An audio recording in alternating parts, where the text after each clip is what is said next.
الأنبياء والمرسلين دمان ألكان وتمت وعليكم السلام سلام السلام السلام عليكم ورحمة الله وبركاته. بعد السلام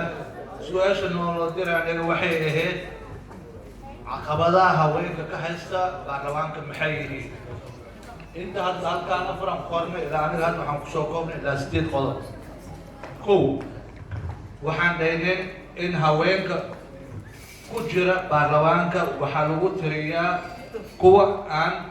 badi aqoon lahayn sababta aan waxaas u leeyahay waan aragnay ani dhowr maraan baarlamaanka waxa uu tagay aqoon isweydaas oo ku arkay qaar aqoon lahayn aqalka sare iyo aqalka hoose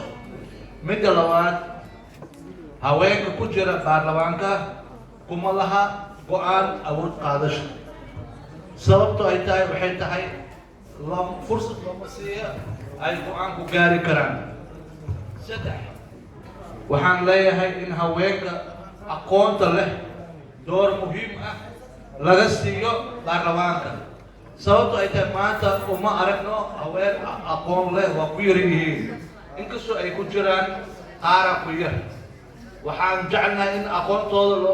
loo kordhiyo loona sameeyo wacyigelin loona furo workshop aqoon isweydaarsi ah lagu baraayo aqoonta midda afaraad waxay tahay in haweenka ku jira baarlamaanka loo geysto xadgudub gaar ahaan iyagoo lagu tunto sharaftooda iyo sumcadooda sababta ay tahay waan aragnay waana ka dharagsannahay waan u joognaa in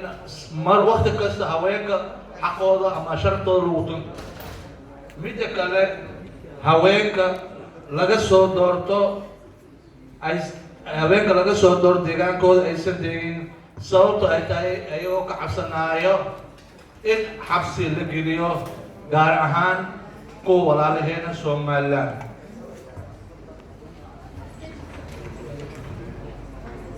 midda kale haweenka iyaga dhexdooda isuma isfahansanaa mana israacsana isumana kalsoona sababto ay tahay ninba haween kasta waxay u baahan tahay ama ay rabtaa in ay ayada fikirkeeda ama waxeeda la dhageysto ayaga dhexdooda ma isfahansana mana isku kalsoona mana isjecla midda kale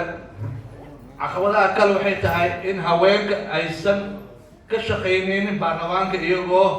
laga hor istaago fikradaha ay soo jeediyaan lagana tixgelinin ama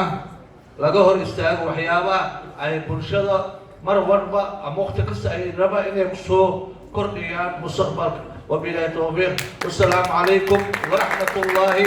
wabarakaatuh